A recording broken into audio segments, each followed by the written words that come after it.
This episode is brought to you by Cadillac. When you have 4 new tires, every drive feels fresh. Right now, buy 3 select tires and get 1 for just $1 during the Cadillac Certified Service Fresh Start Tire event. Visit Cadillac.com/service offers or see dealer for full details. At participating U.S. GM dealers only. Highest or equal value tire will be $1. Offer ends 5/31/2025. Not available with other offers. And now, 2 pigeons bemoaning the fact you can choose the TV you want with DirecTV. So now they can pick out their favorite entertainment when they sign up and save money? You mean if you like sports? You can get a sports pack. What about entertainment? Entertainment pack. It's like finding an old pizza with your favorite toppings, which for me would be pineapple and toenails. Pineapple? Pay for the TV you want, not the TV you don't. Genre pack starting at $34.99 a month. Visit DirecTV.com for more information. New residential customers only. Local channels vary by market. Services renew monthly unless you cancel online. Credit card required. Restrictions apply. This episode is brought to you by the Toyota Grand Highlander. Life's journey brings constant change, filled with exciting surprises and grand challenges. And with its spaciousness, power, and style, the Toyota Grand Highlander is more than a vehicle. It's your partner in embracing all life throws at you. From the spacious adult-sized third row to seating for up to 8 passengers, the Toyota Grand Highlander is up for every grand challenge. Learn more at toyota.com/Grand Highlander. Toyota, let's go places.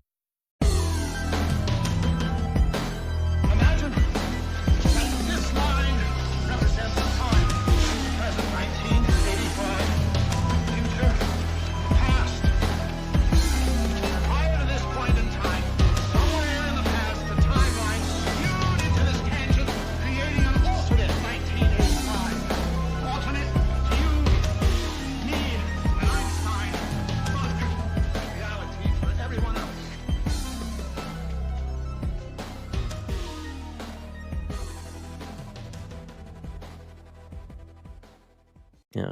All right. Welcome back to Infinite Rabbit Hole. We have nothing to talk about. And this episode's going to suck. All right. We're happy you're here. That's it. That's it. You did it. Way to set the standard. So you guys listen to Patrick Bet-David at all? No. Nope. I don't even know who that is. Is that like a person? Never heard of her. Yeah, it's a podcaster. Anyways, he had Terrence Howard on. You know who Terrence Howard is? Nope. Terrence Howard sounds familiar. Like Terrence He's and an Phillip? actor. I know who He's an Terrence and actor. Phillip are.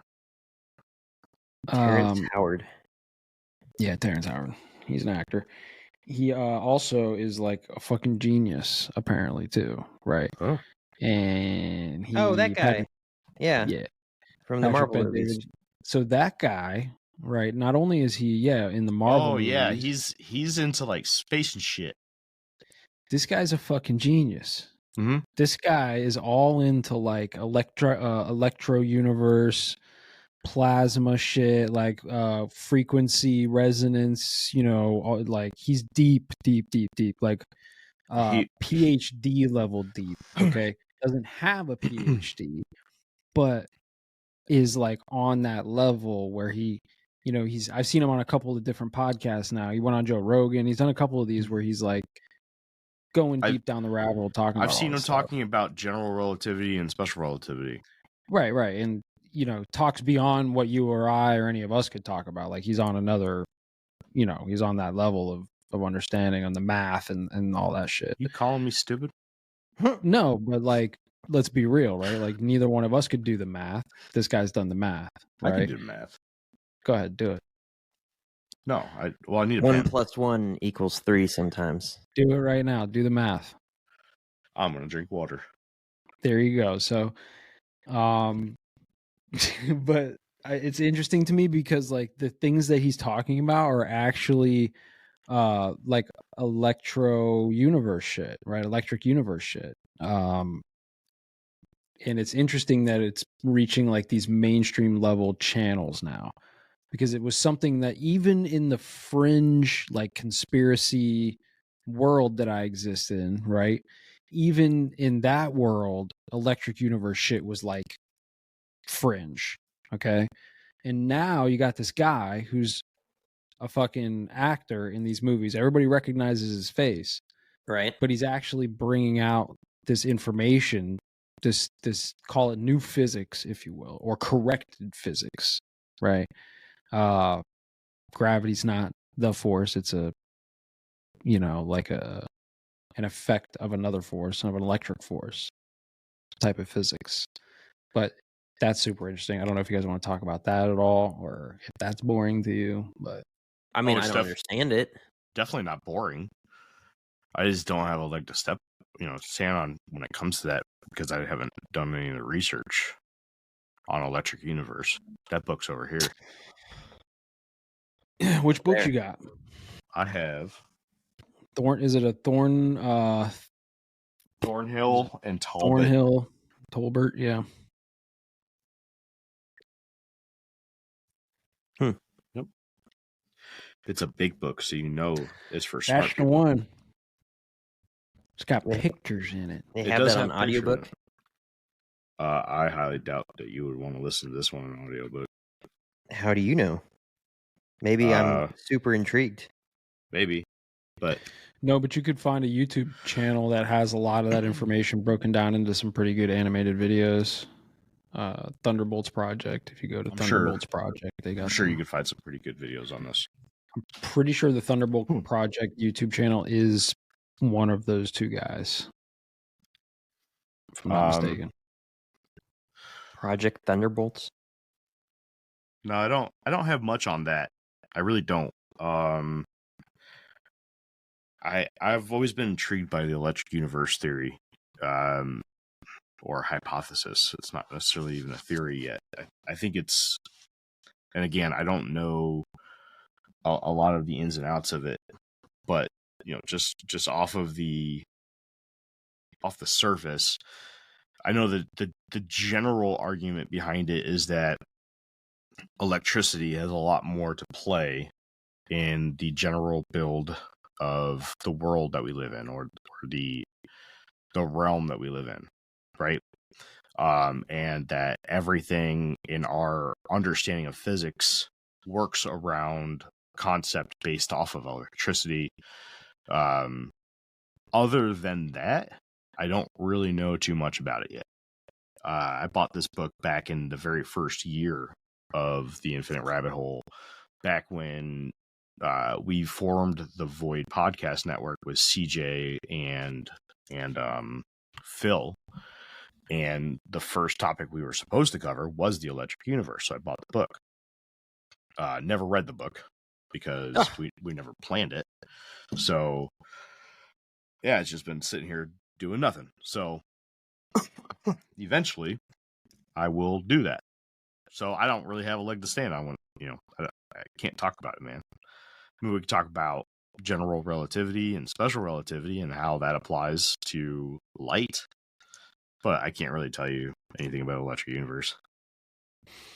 Well, I'll give you like my macro perspective on not the electric universe thing, but what I've been noticing lately is that I'm seeing a lot of the things that we have considered fact, truth, whatever you want to call it.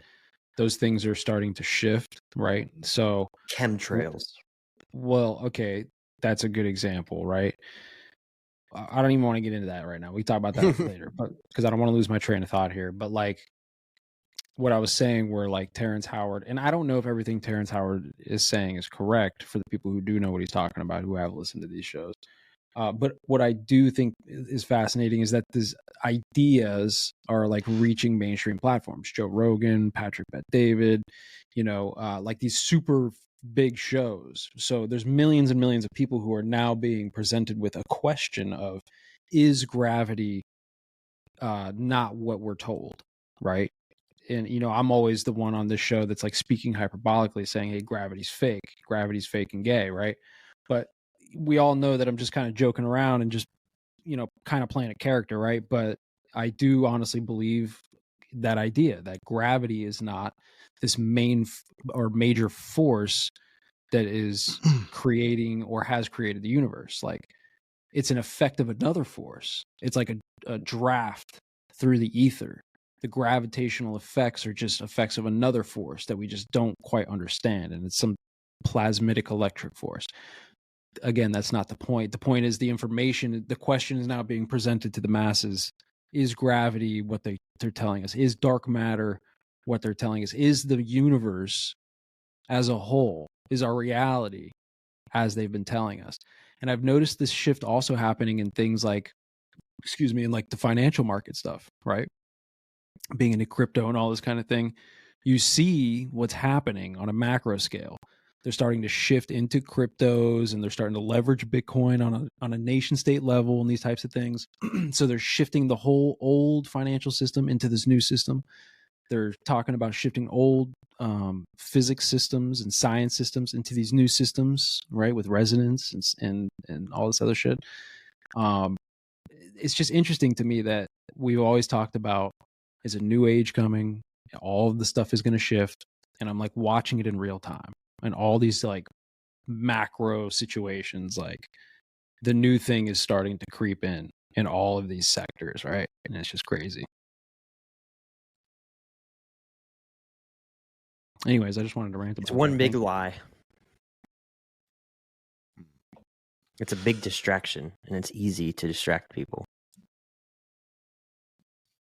I don't know. My 2 cents. Well, you see it in the politics too, in the government and shit, right? Like, all of a sudden we know about all this waste and fraud, and we're shutting it down now, right? And it's like, you could say, it's like, oh, well, that's because Trump is doing this thing, or it's like, or Elon Musk and no, but it's not the point. The point is like the Great Reset is happening like in real time. In everything that you look at, you can see like the shift in how it's operating on a base level, right? Like, watch, I'm telling you, man, like keep an eye. Now that I'm saying this, you'll start to see over the next few years, like the whole financial system is like shifting, right? How we look at assets and what we consider liabilities versus asset, like all of that is shifting. Like there's so much that's happening. It's just crazy to me.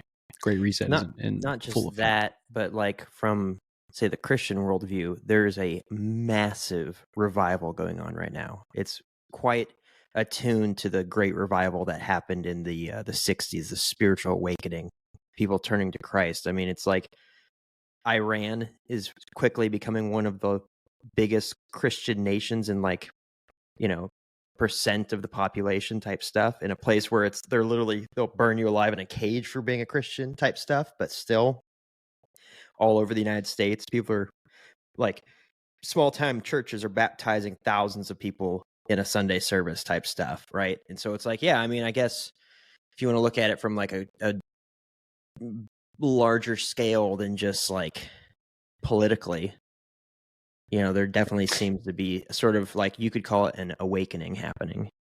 Yeah, something's going on, man. And I'm not aware of all of the little sectors, right? Like I don't go to church, so I'm not aware of that thing. But like you saying that, I'm like, damn, if that's the case, like, you see what I mean? Like something's going on. Like we are definitely shifting into like this new era, this new age. Like I don't know what's going on. I don't know if they're making it happen or if it's just like the natural state of things or whatever, but maybe the solar system is moving through the fucking galactic cloud that changes everything. Like I've heard all these types of crazy theories of like what's going on over the next 100 years, but I see it happening day to day, and it's pretty fucking crazy. All I'm thinking is like you just grab like a thing and latch onto it, right? Because like the shift from the old world to the new world is always crazy. And if you don't have like something that's going to anchor you through that shift, like you're going to get left behind. You know what I mean? Whether it's like your faith or, your Bitcoin, whatever the thing is that's going to like carry you into the new age, like it's going to be something. Yeah. Your AI agent, when they assign you one. Yeah, I don't know. Hey, can you, Jeff, can you expand on the idea of synchronicities? Had something happen today, and I just want to know what it was. Well, I mean, I don't know, but my understanding of a synchronicity would be like, could be a lot of things, but coincidences would be like synchronicities, right? Especially with numbers, right? Or like, let's say you're thinking about somebody and then the phone rings and it's them, right? To me, that's a synchronicity. So I definitely had a synchronicity happening to me today. Yep. I was making my final batch of syrup. Already not feeling it because I did 100 gallons of sap processing the other day. and I'm just burnt out. And I was like, all right, this is my final one. And I was already just like, I don't really want to do this. And then suddenly a gust of wind came, knocked the chimney off the top of the evaporator, fell inside of the vat, and ruined 50 gallons of maple sap by completely filling it with soot and rust. And I'm just like, and that's it. That's a wrap. Crack a beer. Congratulations to a good syrup season, and dump it into the yard and call it a day. Yeah, man. I think you can look at that as a synchronicity. Yeah. See, I'm in tune with the whole mumbo jumbo you guys talk about. I mean, I don't really talk on the level of synchronicities, but yeah, that's a Jeff, that's a Phil and CJ kind of thing. Normally. It's definitely, I don't know. I mean, like, I definitely believe that there's something there, right? Because like there is like deja vu, which is, I used to have this really intense deja vu, probably like almost 10 years ago. I remember when I was working at this sales place, and I don't know what the fuck it was about this place, and it, in particular, tzatziki sauce. The boss used to make food for everybody every day, right? It was only like 5 of us, but he would like make lunch for free for everybody. That's and cool. He loved making these fucking dank ass sandwiches. You'd always slather them in tzatziki sauce. And every time I took a bite of this sandwich with tzatziki sauce, I would have like mental shock and go into like this fucking super intense deja vu, and I would get nauseous and like have to go into the bathroom and like freak the fuck out for a second because like I think I'm dying or whatever is going on, you know what I mean? And like I still to this day have no idea what it is about it. I don't eat tzatziki sauce because I don't want that to happen. I don't know if it was like an allergic reaction in my brain or something, but like you know, like there's something in that deja vu experience that like definitely ties you through time or something, right? So like there's something there in that like woo synchronicity, like deja vu, you know, something's definitely going on there for sure. I agree with that. Yeah, no, it's I've had some very intense deja vu experiences where it was just like, even like looking at a person, someone that I'm sure I've never seen before, but I'm like, that person is so familiar. And it's like, how could I possibly have met this person? I'm in a completely different city from where I live, or I'm across the state, or like, you know, driving cross country to like move from California to Wisconsin. I'm like, I know who this person is, like to the point where you almost want to walk up and be like, Dave, you know, type stuff, you know, because it's like, and be like, oh, how'd you know my name? And be like, I'm an alien. I'm from the future. You have to stop the mailman. He's coming. He's coming today. You got to stop him. Don't let him drop off the package. It's filled right. A little peek below the covers. I got 2 books. I got the Deja Vu Enigma and the Deja Vu Experiment.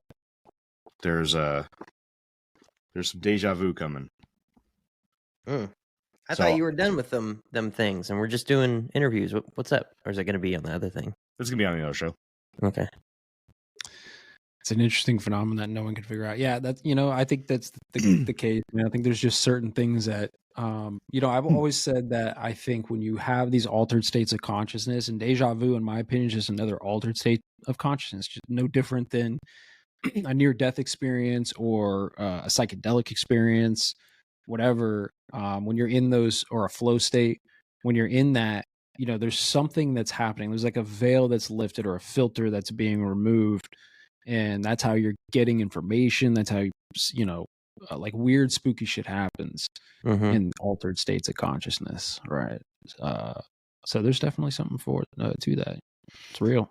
If I had to take a swing at what deja vu is without doing any research on it yet, my best guess with all the stuff that I have looked into before is that it is some way of us mending with one of the branches of reality that parallels us. So there was an interesting book that I just got done reading. I've been doing research into time travel lately, and there was a very intense question that was brought up by an author. The question was a question that was that's been asked multiple times, right? Multiple times. And it all revolves around the grandfather paradox. The grandfather paradox is, if you go back in time and you change something, the most common example of the grandfather paradox is you fuck your grandmother. Would you become your grandfather?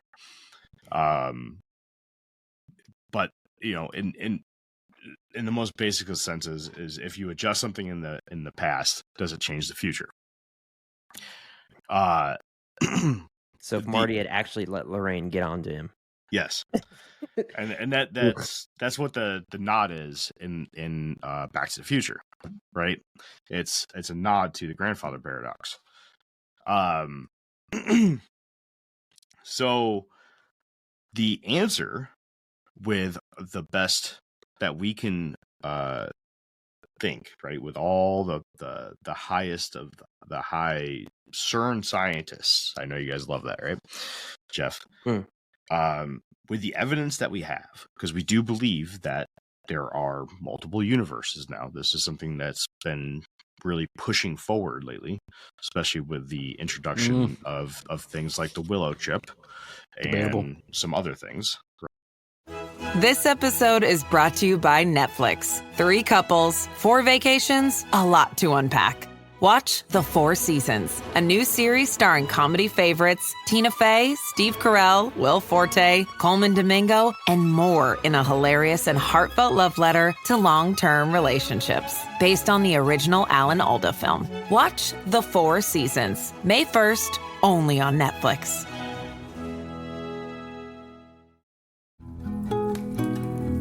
Campfire season's back, and that means s'mores. But when you're at home treating yourself, take them over ice with Dunkin' S'mores Cold Brew Concentrate. And suddenly you're always treating yourself. The home with Dunkin' is where you want to be. Click or tap the banner to shop now. So good, so good, so good. Great gifts for mom? We've got them. And they're up to 60% off at Nordstrom Rack stores now. You know they have Marc Jacobs? Gotta show mom some love. That is so good. Snag amazing deals on Mother's Day gifts from Barefoot Dreams, Kate Spade New York, and more. Great brands, great prices. That's why you rack. Right? Debatable. If we were to send the Willow chip, which is what? We'll talk about. Hold on, we'll come back to that in a second. Debatable. That's one of those traps that you set where I completely forget what I'm talking about. Yes. But if we send something or somebody into the past and they adjust the past in any which way, it will actually not do anything to the future or the present. The reason why is because when you send somebody to the past, you're not actually sending them to your past. You're sending them to a completely new timeline's past. A new timeline is created when you send them to a past. The time flow is one singular time flow. You cannot send somebody to the past in your own time flow. That is impossible. That can't happen. You can send them to the past in something that perfectly mirrors your time flow, but they can't go to yours. Meaning that if they go and let's say they step on the creature, in the sense of evolution, okay? If they step on the creature that crawls out of the ocean and becomes humans, and then humans never become a thing, our world stays the same. That world becomes different. The two worlds are branched, and they never merge back into one. That's like on it's like that freaking in that Doctor Strange movie for Marvel, where she's explaining it, that each point you don't go back in time and then it just continues on. It splits off and creates a new reality from that point into a different direction. Never seen that movie. I hate Marvel. But the concept is called the multiple worlds theory. And it's a very popular theory. And in in a nutshell, right? I wish I could talk about it more, because I don't want to give it all away, because I put a lot of work and effort into the research, and I don't want to spill it all out. But I mean, go ahead. I don't mean that way. No, go ahead. What's the Willow chip? Okay, well, the Willow chip is a quantum chip, Google quantum chip, but it's not really. So don't worry fucking about it. All right, it is a quantum chip. It's a quantum chip. It's not. It uses qubits. It uses qubits. It's a quantum chip. It's by definition a quantum chip. I'm not gonna get instead of using bits, it uses qubits. Sure, but I guess what my issue with the Willow chip is that there was so much hype about it when there's really nothing to hype about it right now. Like, it's not an issue. Like, everybody's like, I heard of it first through like Bitcoin Twitter. Okay, everybody was like, oh my God, quantum computing, it's going to ruin the Bitcoin network. Bitcoin's going to zero.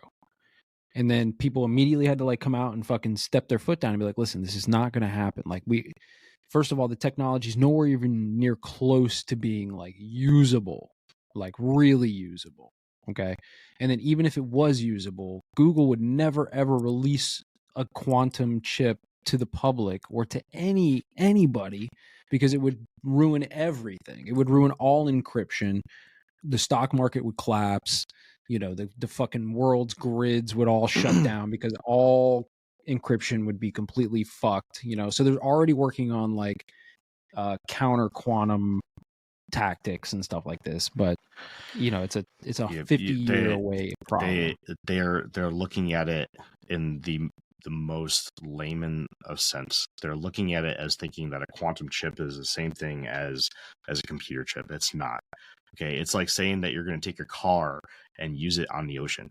You can't do that. Okay, yeah, a quantum chip is not used in the same sense as a standard computer chip. Okay, it's going to be used for quantum computing. Y2K. This is what that's a good thing. Steve says he ordered his on Amazon since Google won't sell it to him. It's like a Y2K hype thing. I'm not saying that quantum's not happening or whatever. Like, they're definitely using quantum computing in certain places and stuff. I'm not saying that that's not real. I'm just saying that like the hype in the public sphere about like, oh shit, here comes quantum, it's going to do all this and it's going to change all this. It's like, bro, that's like a 50 or 100 years away before we get to a point to where like it is not. It's detrimental. It is not. I guarantee it, man. Yeah, absolutely, bro. It is a whiles away. It's not 50 or 100 years away, but it is a little whiles away before it becomes commercially used. That's true, but it's not going to be used. Okay, so they're definitely going to push it out, and they're going to claim quantum computing on things that aren't quantum computers. I don't know if you remember when the internet first came out on cell phones, right? What we had as the internet on cell phones didn't resemble the internet on a desktop computer. Okay, it was a cellular network. Yeah, it was shit, right? Right. Yeah, I know what you mean. They're gonna give you quantum computing, and it's gonna be crap. Yeah, you're gonna get AI stuff, and they're gonna try to convince you that it was quantum. Yeah, and it's gonna be the same thing as like what did they try to push out when they called it 5G networking? They called it like 5GT or something like that. What was that? Do you remember that? It was before 5G. It was right between 4G and 5G. They pushed out like this 5G it was extended LTE, 4G LTE. Something like that, right? Yeah. And they claimed it was supposed to be something huge and whatnot, but it was shit. It was garbage. It's going to be the same thing. Okay, they're going to say that it's based off quantum computing technology, but it's not going to be.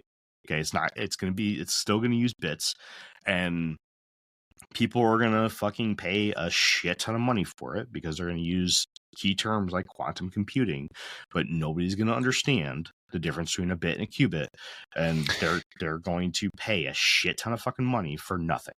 This kind of makes me think about what I was talking about earlier, man, where I think that everything is shifting. You know, I actually really suggest that you, in particular, Jeremy, listen to this Terrence Howard guy and him talk about this stuff, his quote unquote discoveries, because some of it has to do with like literally the technologies that would be needed to create UAPs. right? So like there's a connection there too, where the physics being used in the geometry being used to create craft and these types of things. Like he goes into all of that, and it's like pretty interesting to think about. Like nobody wants to take him seriously in the science community, right? Because he's not like a tenured fucking degreed scientist, right? But he knows the shit, right? And he's got like equations and all the shit or whatever, right? I don't know. I'm just taking him for his word. I would take somebody like that over a scientist any day. Right. And well, the what reason I think why happened. Go ahead. No, I was just going to say,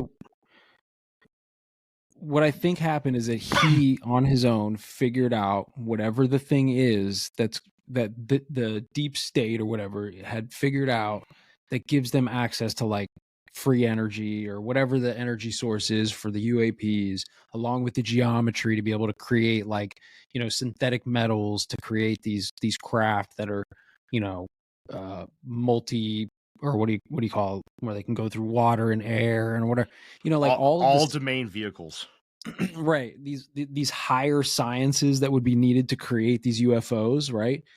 I feel like this dude figured this stuff out on his own and is trying to come public with it, right? But he's doing it in his own channel. He's not doing it through Dr. Greer. He's not doing it, through any of these other channels. He's just doing it as a fucking famous actor with millions of dollars. And it's just interesting to me that nobody's taking him seriously, but he might have the thing. And maybe that's why they're not taking him seriously. It's like, we can't let them know. We can't let the world know about this fucking electric universe. Like, we know the resonance of everything, so we can manipulate matter. Like, we can't let the world know about this. Why don't we get him on the show? Go. I mean, dude, email him. He might. Terrence he might. He seems like a very what's the word you're looking? Humble. No, well, yeah, maybe. Down to earth guy.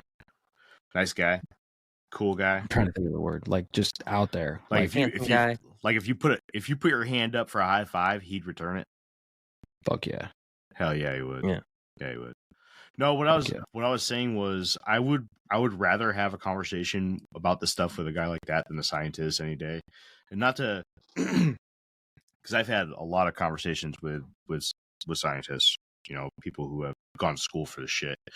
And they all seem to have, these roadblocks that are installed in them. Funding. It's not. Excuse me. By the way, I have a cold. If anybody's listening, I apologize for being rude. Gross. We're gonna get sick through the mic. Yeah, but they have these roadblocks installed in them that literally do not allow them to think outside the box sometimes, right? And it's literally impossible for them to look at something such as anti gravitational manipulation technology, right? In any sense of the fashion whatsoever. When you look at something such as UFOs, or UAP as they're called now, and you see that they're able to move from one domain, such as the ocean, to another domain, such as the air, and then into another domain, such as space, and then back into the air, and then back into the ocean without slowing down at all, without decreasing speed, without creating a splash in the water, without even slowing down and taking a sharp 90-degree turn. How can that be possible without gravitational manipulation? There has to be some form of gravitational manipulation. There has to be a way to remove the matter of air particles around the ship. There has to be a way. There has to be a way to remove the forces friction of from flight. The atoms. Yeah. There has to be a way to remove drag, lift, weight, all of the forces. It has to not be there. And the only way you can do that is to physically remove any matter from around the craft. To do that, you have to manipulate gravity. You have to manipulate space. And in order to manipulate space, you have to be able to manipulate time. You have to do that. And if you're not willing to look at something and figure out how you can do that, then we can't have a conversation. And that's one of the more common roadblocks that I've come across is, there's people that are just unwilling to talk about this stuff because it's impossible. It breaks Einstein's theory of general relativity, right? Which is funny because in itself, it's just a theory. It's not a law. Well, this is the biggest problem that I've been ranting about for like 10 years, man, is that like I'm in that camp where I truly believe that certain like cornerstones of our civilization were like purposely manipulated, and that all of the other things built on top of those are like just slightly off, right? Things aren't quite what they seem because What do of you this, right? Things like gravity, right? Like this concept, like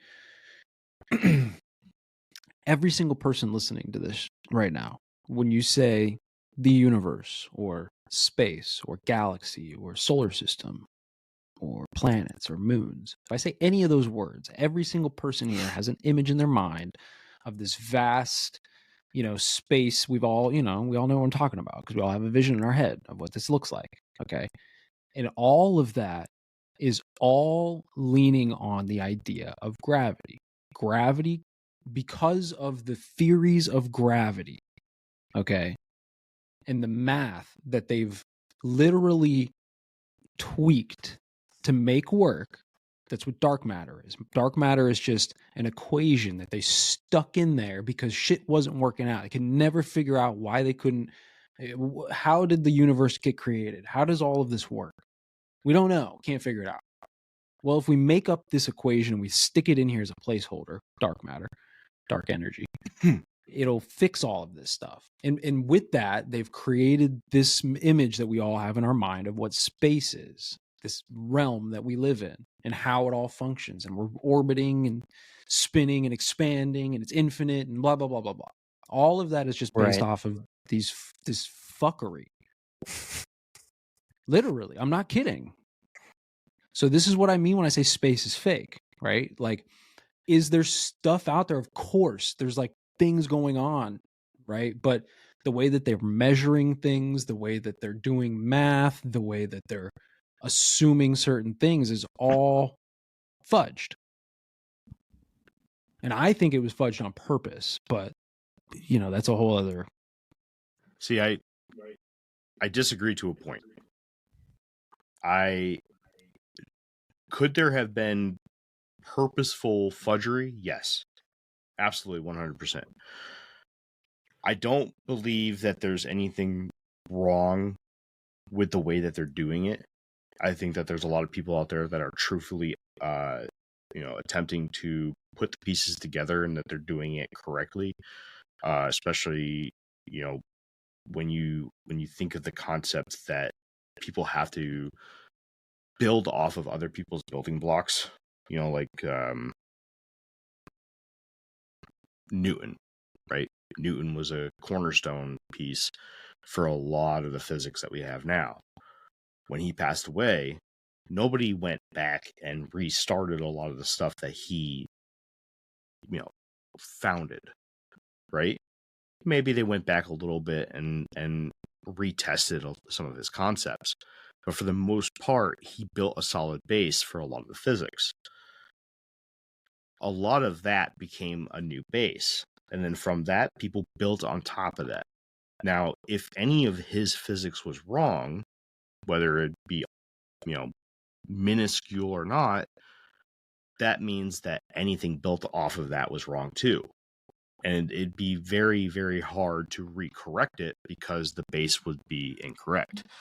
Now, that doesn't necessarily mean that everybody building on top of that had, had negative means in mind when they were going to bat and building. It just means that they were building off of a faulty base. That's my point. I don't think any of this is like, I don't think that, your run-of-the-mill astrophysicist or mathematician or any of these people are like out to get us or anything like that. That's crazy. No, I think that they're, like you said, they're literally building just on like a cracked foundation. Something was just slightly off, right? Like, I would like to see, because I don't think that we should stop doing research on or building on those bases, but I would like to see a branch of science, and forgive me if there is, I'm not aware of it, but I would like to see a branch of science that specifically goes back to the basics, the complete basics, and starts from square one with all this stuff and double checks all the blocks and make sure everything's correct.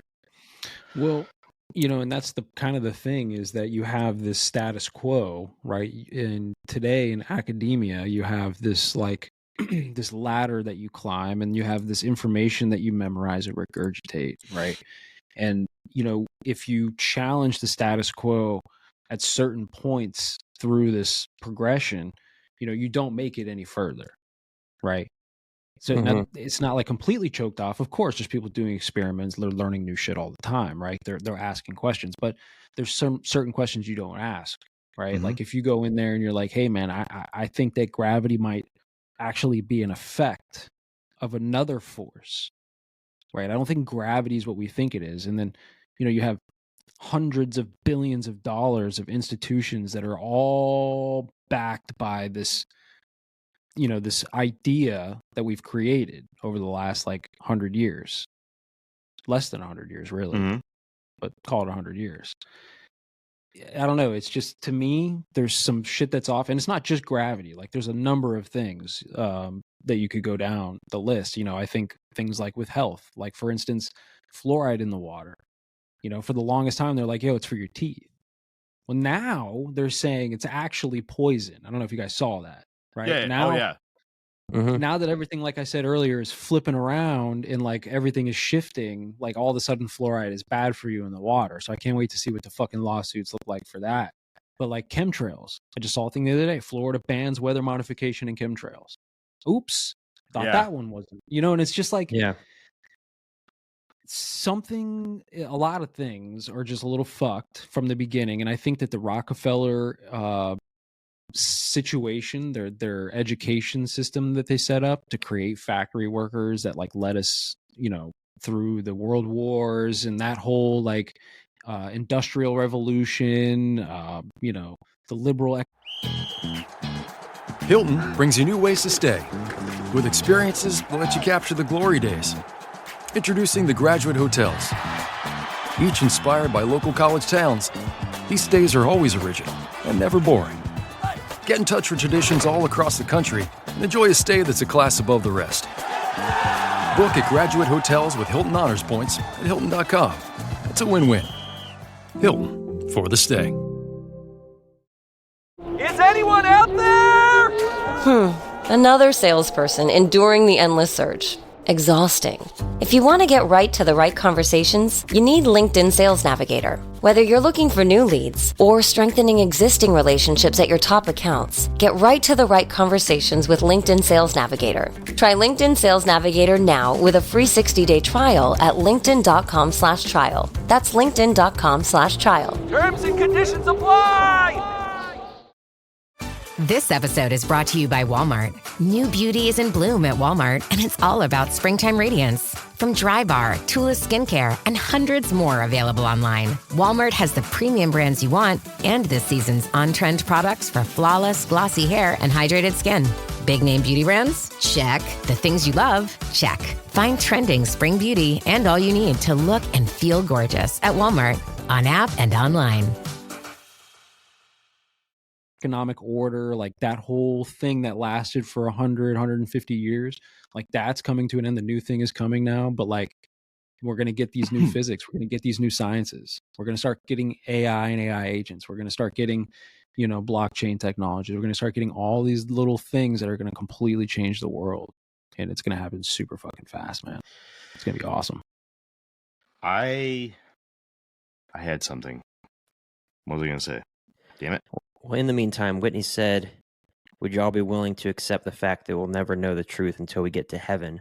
And that would be an interesting concept, even if, like, not everyone's going to heaven, but like once you're dead, if you're able to have the truth revealed to you. I believe that. I've had I don't.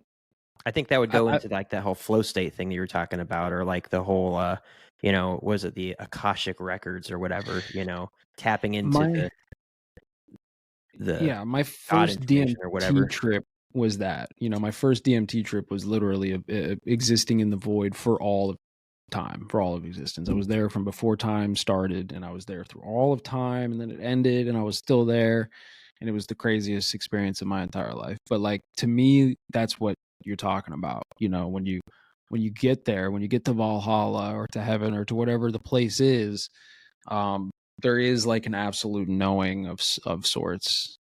I feel like when you have like one of those DMT trips, you don't get there, you're not quite there, but you get like a small little like smell of it, and it's like, oh shit, like that's a thing. The Akashic records, the knowing of all, like time doesn't exist. You can just kind of pick information from time, know everything type of. That's pretty crazy. Or at least the blinders are taken off and it's revealed to you. So it's like, or maybe, you can see it finally. Heaven is probably like way like layers and layers beyond that, of course, right? Like that's what I'm saying. Like in these altered states of consciousness, you're just getting like a little dust of it. You're just a little dust, but it's enough. I think that there's an interesting concept here. Now, I'm not Christian, right? But I think that there's something to be said about the concept of a spirit. Okay. Now, the entire existence that we know of with our current physics, everything's basically made out of energy and matter, and that energy and matter is one and the same, right? It's just that you need a ton of energy to make 1 unit of matter, right? Right. A ton of units of energy equals 1 unit of matter. That's literally what E equals MC squared means. So basically, we also learn, I can't remember the name of the law, but it's matter can neither be created nor destroyed, right?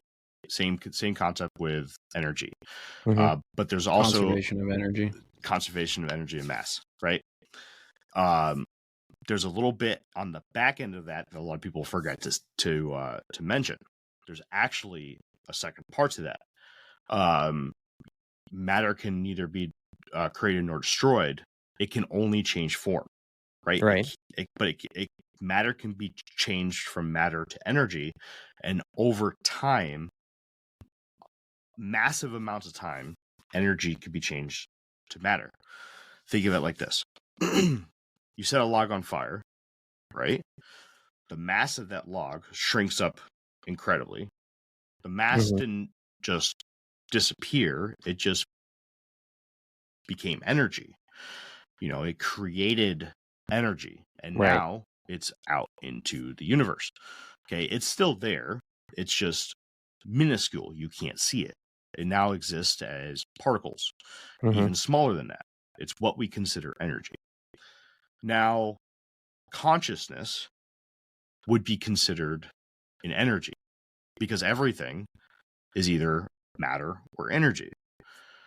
Now, could you hold consciousness in your hand and realize that it's in your hand? Probably not. That's why I'm categorizing it as an energy. So when you pass away, what happens to it? It doesn't cease to exist. Right. It's still there. So it does something. Okay. And I'm a firm believer in that. And I've never really talked about this on the show before, but I do believe that consciousness does something after death. And this was one of my big pushes for when I did the near-death experience episode, was I really wanted to look into this. I wanted to see what was going on. And the near-death experience research that I did really helped me and that's why I had like this really big reaction to this, Jake. Yeah. Was because that was proof to me that people were reporting that their consciousness was leaving their bodies. Somehow, some way, consciousness, the energy of consciousness, is trapped in the physical body while you're alive. Right. Somehow, some way, the energy of consciousness is trapped in the physical body, in the matter of your body, while you're alive. While you're dead, it seeps out. That is your soul. Through your nose. Through your nose, through your hair, through your ears, whatever. Butthole. Your eyes, maybe Through the your butthole. Yeah. It probably is the butthole. That's what the cap is taking out. If It's you your soul. were smothered to death in your sleep, it would have to be released through your butthole. Right. Where else could it go? You know. It would have to go out the butthole, and it could go out the front. Good. Well, listen, man, we need to get David Icke on the show because David Icke has a different, whole like opposite idea, which I kind of like a little more. It's more interesting to me. And it's the idea that your brain is really just a receiver, and that the light is literally the information that's the receiver is taking in and creating the universe, the experience that your consciousness is having. See, I have recently done a lot of research into consciousness. It's one of the most fascinating subjects. It's really, really intriguing. We've talked about this before. Like what is it? What is it about brain matter, right? Gray matter, as it's called. Sure. Yeah. That is so special. What is it? Yes, it has neurons. It has all the electrical connections and whatnot. But what is it about the brain that makes it special to where it can hold consciousness, right? And we've run the experiment before where we discussed literally taking one cell at a time and transferring cells between bodies, and when does consciousness slip between one person's body to the next. And basically what I was honestly, my thought is that it never does. I don't think it ever does. I don't think consciousness ever goes from one body to the next. I think it could if you created an exact replica of the neural pathways in the brain. I don't think so.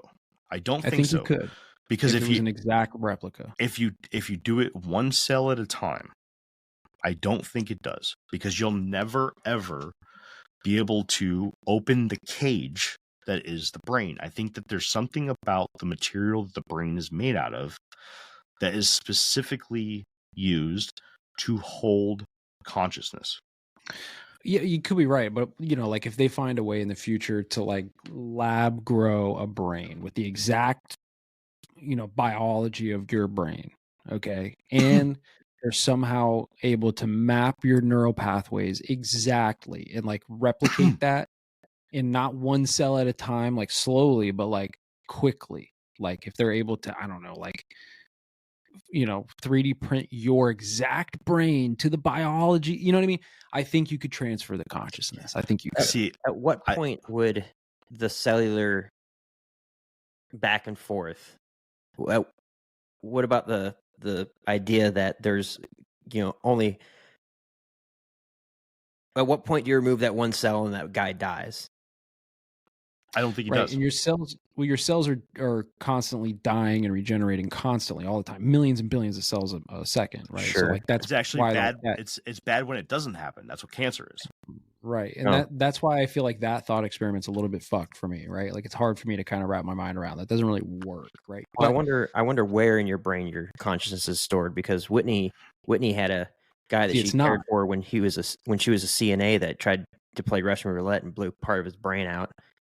And he was still alive. He was quadriplegic now. But like, where in the brain is the consciousness? It's not. That's my belief. My belief is the consciousness is not stored in the brain. I believe that the consciousness is projected to the brain, right? Like I would say that, when you get into like hippies and they're like, we're all one consciousness, we're all one, right? Or like that type of thought is the universal consciousness, call it God, call it whatever you want to call it, is projecting an experience, is projecting information via light, and light that not just that we can see, but the whole light spectrum.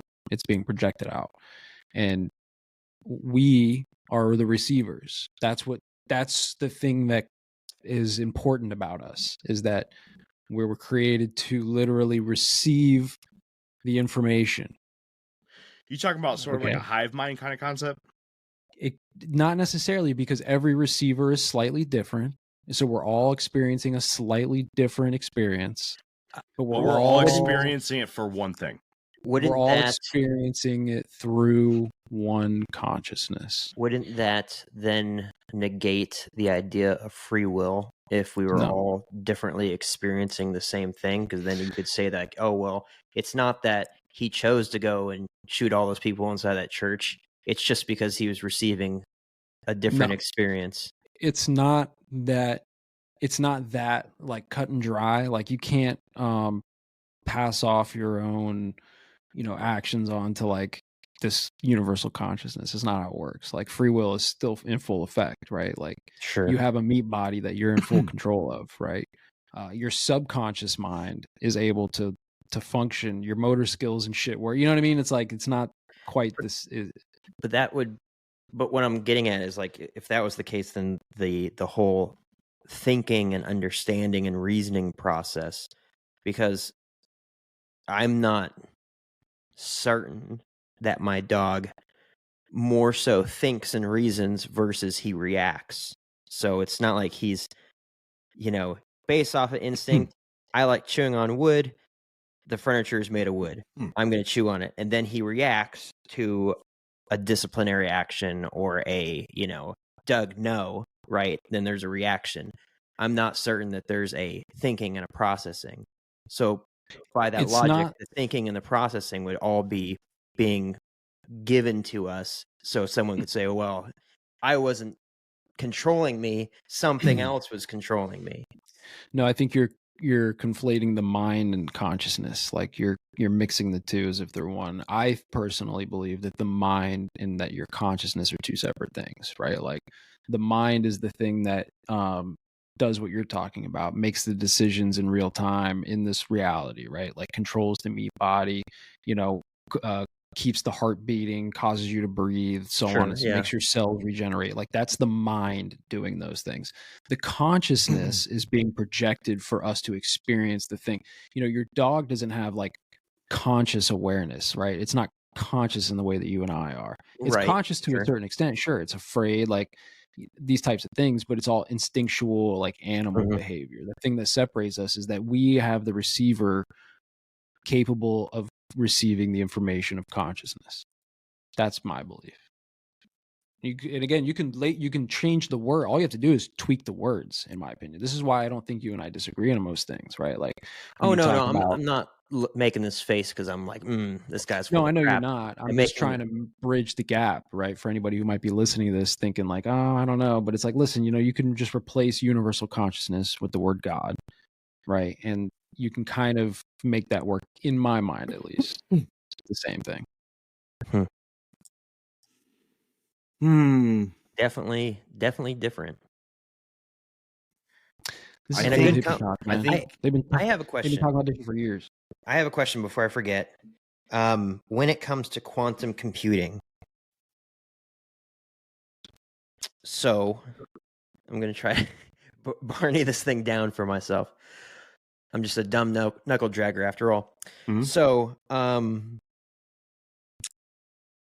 there's robots or types of technology where people can manufacture microchips at a nearly atomic level, stack them on top of each other in the same way you would a motherboard for a desktop PC. Yeah, it's incredible. But it's way, way, way small. But with a motherboard for a desktop PC, you have to have wires connecting to it. You can't just be floating in nothingness and just be like, and we're pulling information out of it. So am I to believe that not only are they stacking these, qubits on top of each other and making microprocessors that are, so small you probably couldn't even see them, or maybe if they're big enough, the size of, the head of a pencil. And also there's structure around that in order to utilize them, like wires and cables and things like that.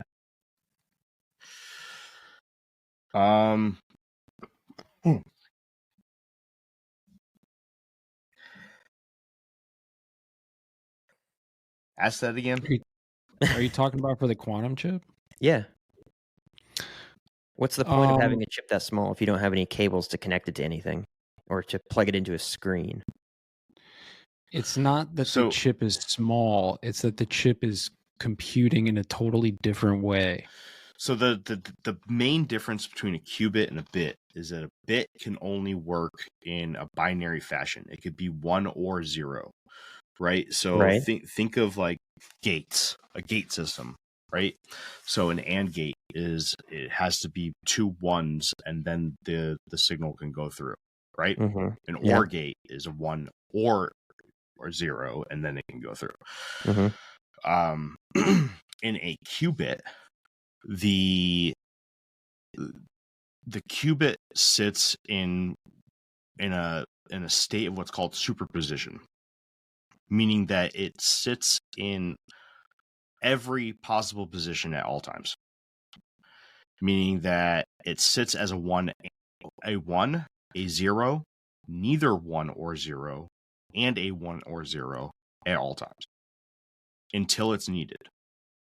Once it's being used, it's decided what it is, and it could do this incredibly fast.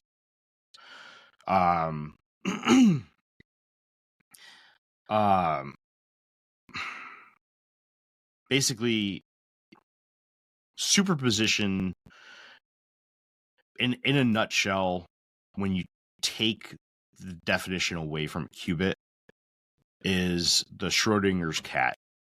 Right? Remember Schrodinger's cat? The cat's both dead and alive at the same time until it's observed.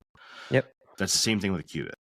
Okay, a qubit lives, or it is in a state of superposition until it is used, until it is observed. The thing that made me understand kind of what this is literally the quote from the head of CERN back in like 2014 or 2015 when they got their hands on the first quantum computers, right? And the guy comes out and says, we're literally using these quantum computers to peer into alternate dimensions and bring back data. Yes. Okay, so what they're doing is that in this computer, they're able to, and computer is not even the right word. It's just the only word we have. Correct. But in this computer, okay, because it's not computing. It's not. It's not computing. It's essentially going through like every possible variable of everything. It's like creating world simulations, if you will, and doing every variable that you can give it all at the same time to give you every possible answer. And then it sifts through, it's like some weird, it's reaching into alternate universes, parallel universes, and it's bringing back data. That's the quote from the head of CERN, right? Like that's what this thing is doing. It's not just calculating with numbers to give you an equation and an answer. No, it's reaching out into parallel universes and finding the answer that you're looking for and bringing it back to you. Well, what if the parallel universes don't exist and this thing is just creating the idea of a parallel universe because it could exist? So once again, people are going, say, the Isaac Newton thing. They're going to go based off this building block of, okay, the quantum or the parallel universes exist. Thus, we're going to build experiments off of that and math and geometry off of that. But in reality, it could have not exist at all. But this quantum computer is just saying like, well, for the possibility that it does, this would be the scenario for that. So once again, you have this massive the only way that dip. the Willow chip was able to do what it did was to be able to borrow computing. That's your money saying it's time for a McDonald's run. Because with new McValue at McDonald's, you get more than you expect. Like buy a 6-piece McNuggets and add a McChicken for just $1. Your money says let's go. Get more than you expect with new McValue. Prices and participation may vary. Valid for item of equal or lesser value. You know that feeling when someone shows up for you just when you need it most? That's what Uber is all about. Not just a ride or dinner at your door. It's how Uber helps you show up for the moments that matter. Because showing up can turn a tough day around or make a good one even better. Whatever it is, big or small, Uber is on the way. So you can be on yours. Uber, on our way. At Capella University, you can learn at your own pace with our FlexPath learning format. Take 1 or 2 courses at a time and complete as many as you can in a 12-week billing session. With FlexPath, you can even finish the bachelor's degree you started in 22 months for $20,000. A different future is closer than you think with Capella University. Learn more at capella.edu. Fastest 25% of students. Cost varies by pace, transfer credits, and other factors. Fees apply. Power, right? Because that's the only word that we can use to do so. It only has a certain amount of qubits within its chip. Okay. The only way it could do what it did in the amount of time that it did, because it performed a task that would normally take longer, more time than what currently exists in the universe now. Yeah, I saw it said like 70 trillion years or something. Yeah, so then from the beginning of the Big Bang to this point right now, it did it in under 15 minutes. Okay? The only way it could do that is if it reached in and borrowed infinite power from some other source that it does not have itself. It does not have it. So basically, right, the way computers work, right, the way that you add speed to computers is by adding more bits. Okay, that's how it works. 24-bit, 48-bit, it all works on additions of nice clean numbers, right? Nintendo 64 worked off 64 bits, right? So that's because in order for everything to move nice and smoothly, those bits need to flip on and off. Boom, boom, boom, boom, boom, boom, boom, boom, boom, boom, boom. And it happens so fast that when I'm watching you on this screen, those little switches are flipping so fast that it looks like I'm just watching you in real life. That's what it looks like. And these are just on and off switches. These are ones and zeros. This is binary work. This right here, our technology with binary work has us talking to each other to where it looks like we're looking through a window. Correct. Right. Yeah. But qubits can literally work in a state of superposition, meaning infinite, meaning that they not only can be a 1 or a 0, they could be a 1 and a 0. They could be a 1 and a 1. They could be a 0 and a 0. They could be neither. They could be off. They could be on. They can't exist. They can't exist. They could be whatever the fuck they want to be. They can go into now. This is the best theory that Google has. Okay, the best theory that Google has is that they can borrow the computing power. Again, computing is the only term that we have for it. The computing power of other qubits from other universes to complete the task at hand. Here's what they did. This is why they have the statue of the destroyer and the statue of the creator, Shiva, in front of CERN. It's both. It's a dual, it's a duality thing, okay? Just like Jeremy's saying, they're borrowing the computing power from other universes. And the amount of energy that they're literally siphoning from other dimensions or other universes in order to make these computations is, like he said, greater than all of the time and energy that exists in this universe. So what they're doing effectively, in my opinion, is that they're collapsing universes in order to steer this one. Okay. When Jeremy said earlier, like the whole time travel thing, like when you go back, it creates like an alternate parallel universe, right? That you now exist on in this new timeline where everything could essentially be the same. It's a mirrored universe, right? Except for that thing that changed, whatever, right? So you would have no idea. Maybe that's why we have deja vu and these weird fucking experiences in our minds. But that's not the point. The point is, I think that what they're doing is that they're utilizing this quantum technology to collapse universes, parallel universes, or wave state possibilities into the possibilities that they want. They're steering this universe through the multiverse or through time to do the things, right? And I've always said that I think that the fucking lizard people are purposely creating prophecies and then making them happen over time as like a form of control. Right now we can go deep on that, but I think that this is part of that. I think that they're literally just steering the universe through. I definitely want to see what this looks like on, like, I hope I live long enough, or the world exists for long enough, despite what NASA says about asteroids every so often. But I hope that I live long enough to be able to see what this looks like in practicality, because I was reading a little bit on the Willow chip. Google is saying something along the lines of, it'll help quicken industries like the steel industry. I'm like, all right, well, steel still melts at a certain temperature, and it still takes so long to melt so much steel to create steel bars. And like, how would that possibly work in a computing sense?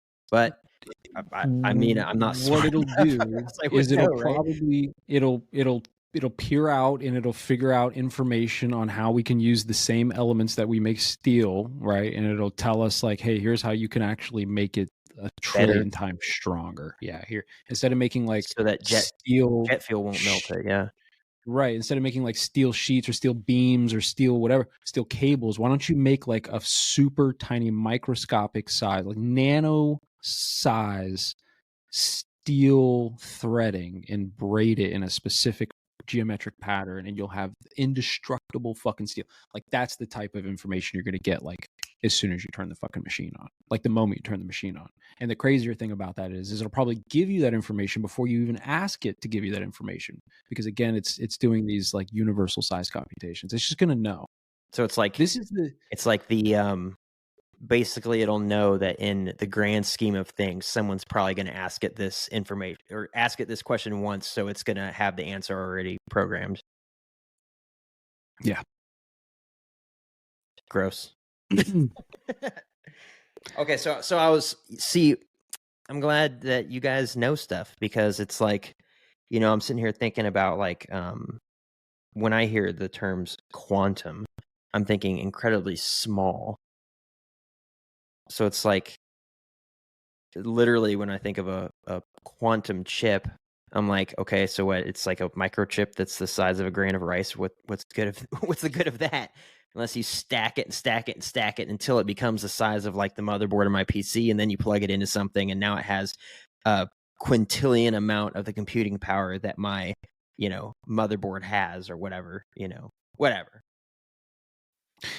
The problem is like in this, I'll just kind of one last time just bring up this Terrence Howard guy, because like one of the things he talks about is like with this geometry that he's bringing up and stuff. It's like, think about the computer chips like Jeremy was talking about, you know, or whichever one you guys were talking about. You know, you go down and down and down, and you have these super tiny like computer chips, but if you notice, they're always in geometric patterns that are like square or rectangle, right? They're always sharp right angle inside these chips. And you know, when you get down to it, the energy, this is why the chips get hot, by the way.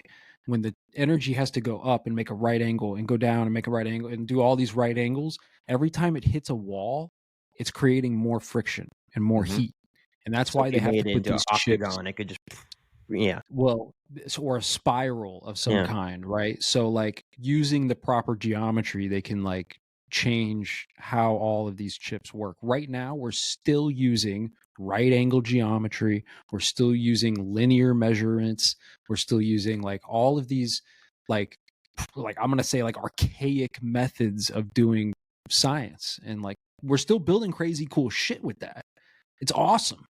But when you get down to like this quantum level, and you get down to like this, you know, what the universe is made of and how it's functioning, everything is fluid and spherical and, you know, all these things. If you're not using geometry and math in the same kind of way, like you're not going to be able to build the real cool stuff, the gravity manipulation devices, the UAP or the time travel stuff, right? Like I don't know, because stuff, once they start using hexagons and octagons, then we're just going to get right back into why the cathedrals were built like that, with the stained glass window and the sound resonance. There's we're gonna connections vibrate there. the Earth into non-existence. There's connections there, and he talks about how the universe. So like there's another scientist in the room, and he asks him, he's like, "What do you think the universe is, finite or infinite?" So I'm going to do the same thing with you guys. Like, do you think it's finite or infinite? It's finite. It's finite. You think that there's a barrier? You don't think it's just an infinite universe? Yes, it's finite. I think it's infinite. You think it's infinite universe? Mm-hmm. So I think that what we look out to and we see as black space is finite. Finite. I believe it's finite too. What about it's not the law of thermodynamics. The expanding universe. It can't just it can't just expand to a point where it hits an invisible wall and then everything just smashes up against it. The wall itself is expanding, perhaps, if there's expansion, but we don't know that it's expanding because, again, the math might be fudged from the foundation, right? So I think it's all assumptions. I think we can. I think that's one of the solid ones. I think it's. I've looked at it. I'm not saying that I'm not. I don't have a master's degree or a PhD. It could be. I'm not. Doctorate, I'm not going to die on that hill either. I don't know. I'm doing research on that. I think we need a shirt that says like we don't know. Science is wrong because Isaac Newton was wrong. Something along the lines of that. I don't even think it's that Newton was wrong. I just think that some of the stuff that was built upon Newton's discoveries was wrong, right? And it could be so small. I mean, like, if you're not in some of these equations, bro, if you're not adding enough decimal points, you're not getting the answer. Right. And some of these decimal points are like 10 to the 36th power, right? It's like 0.36 zeros and then a 1. And they're doing equations with these types of numbers. So it's like, there's no reason to think that this isn't even that crazy of a thought, right? Like, and a lot of these equations were come up with like a couple hundred years ago. So it's not too crazy to think that, hey, maybe a few hundred years ago, they might have fucked up on a 37 decimal point equation. Like, maybe they fucked up something, right?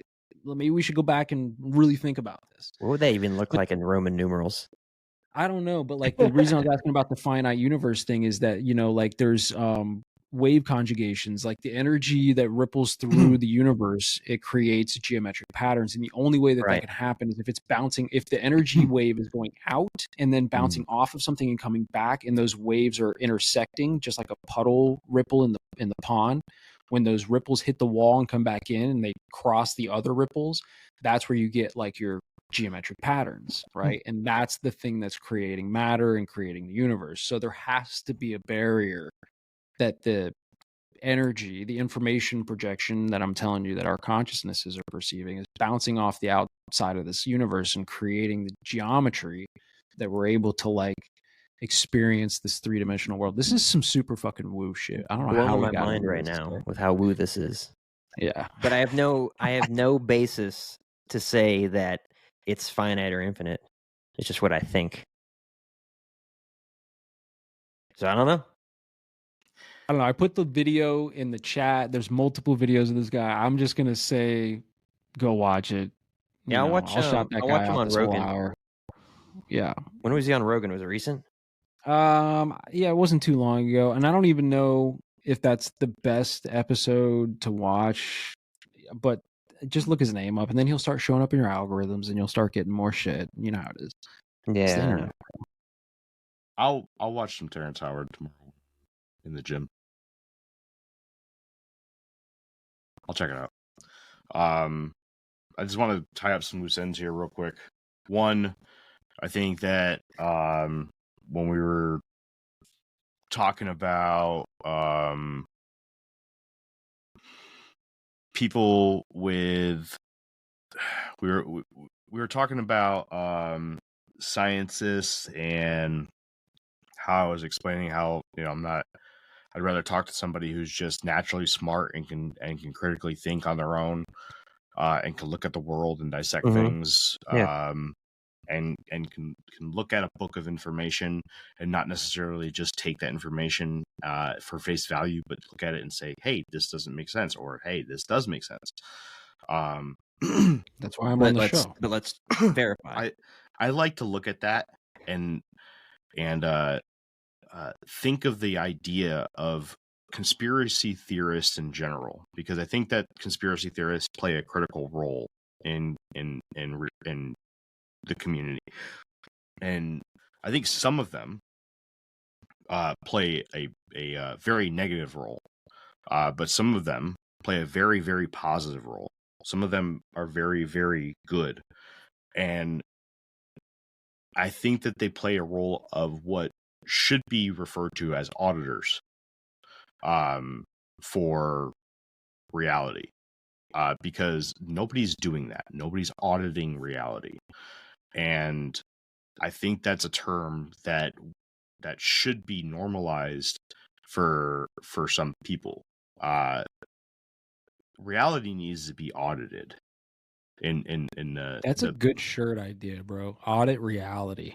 Yeah, I'll write it down. Write that down. Send me one. Send me the prototype. Nobody steal that in the chat. That's already trademarked by Infinite Rabbit Hole. We're going to add that today. But audit reality, bro. Boom. That's fucking heavy. But I think that, you know, bro. But the thing is like, you know, that's what we need to do. We need people to go back and audit the science, right? Who's auditing the science? Who's going back and taking the time to dissect it down to archaeology, biology, who's going back, math, right? Yeah. You get like I can't tell you how many times I've talked to people and they're like, you know, I'll ask them the basic question, right? Hey, is the Earth flat?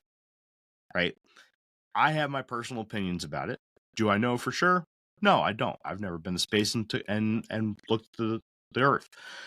99% of the people I talk to will say, "Oh, the Earth's circular," and it's like, okay, cool. How do you know that? Well, I've seen a picture of it in a textbook when I was a kid. Okay, I get that. Yeah, and okay, well, tell me more. And then they'll be like, oh, well, you know, the astronauts, you know, they went to the moon, and then they turned around and they saw the Earth, and they said it was round too. And I was like, okay, yeah. I think we need to audit the whole idea about them going to the moon. I think we need to audit the whole idea of them taking a camera and taking a picture of the Earth. I think I think we need to audit this stuff because people are using this as their base, right? And that's the kind of things that we need to audit. That sometimes conspiracy theorists get some things right? Like the idea of like we're learning a lot of shit about the JFK assassination right now, right? That these conspiracy theorists had right. There's some really fucking fishy shit about it. Like Oswald was pictured right next to the fucking car, right? He didn't fucking pull the trigger. We know that now. That's 100% fact. Lee Harvey Oswald did not kill JFK. 100% did not happen. Because he was literally photographed right next to the fucking car minutes before the incident. Also, that there was a second shooter because of the guy was so far away shooting that the bullet didn't even like lodge in JFK's body. It like bounced off of him. Essentially, it was found in the car. So you got to be careful. You know, I'll stand up for the conspiracy theorists out there. Sometimes they're just asking the questions. Sometimes they're just auditing reality. And you got to understand that they're just doing a job that they're not getting paid for. And sometimes you're just going to be the wrong one. So now that is out there, move on to the next bit. Jake, just to tie up loose ends with quantum, right? The definition of quantum. Quantum does, in a nutshell, mean small, right? But to kind of expand upon that, quantum refers mostly to the physics at the very, very, very, very small level. Now, it doesn't necessarily mean that the chip itself is small. It's talking about the processes that it uses. The processes that it uses runs at the quantum level. The level below microscopic, below minuscule, where physics literally changes. The smaller you get, the law of physics changes. The smaller you get, the less we understand about it. So think of the concept of splitting an atom, right? When we split an atom, there's a massive explosion with it. Yeah. Hence, atom bombs, right? We shove a bunch of atoms in there. We create a diffusion, and we get a massive atomic explosion. Right. A giant release of energy. But it comes. This episode is brought to you by Shopify. Forget the frustration of picking commerce platforms when you switch your business to Shopify, the global commerce platform that supercharges your selling wherever you sell. With Shopify, you'll harness the same intuitive features, trusted apps, and powerful analytics used by the world's leading brands. Sign up today for your $1 per month trial period at shopify.com/tech, all lowercase. That's shopify.com/tech. My cat Freddie loves to be brushed and cuddled. But stirring up his cat allergens meant sneezing and itchy eyes. Then I found Purina One Live Clear. It's cat food that reduced the major allergen and my suffering in as little as 21 days. Now, we feel closer than ever. If you have issues with cat allergens, you really need to try Purina One Live Clear. Try new Purina One Live Clear today. Purina One, a difference from day one. Ryan Reynolds here from Mint Mobile. I don't know if you knew this, but anyone can get the same premium wireless for $15 a month plan that I've been enjoying. It's not just for celebrities. So do like I did and have one of your assistants switch you to Mint Mobile today. I'm told it's super easy to do at mintmobile.com/switch. Upfront payment of $45 for 3-month plan, equivalent to $15 per month required. Intro rate first 3 months only, then full price plan options available. Taxes and fees extra. See full terms at mintmobile.com. Comes from something minuscule. Now, if we take a giant rock and we split it in half, we don't get a massive explosion from that, right? Physics works different the smaller you get. And at the quantum level, it just completely fucks everything sideways. And we don't understand it. We don't, but we're learning it. Okay?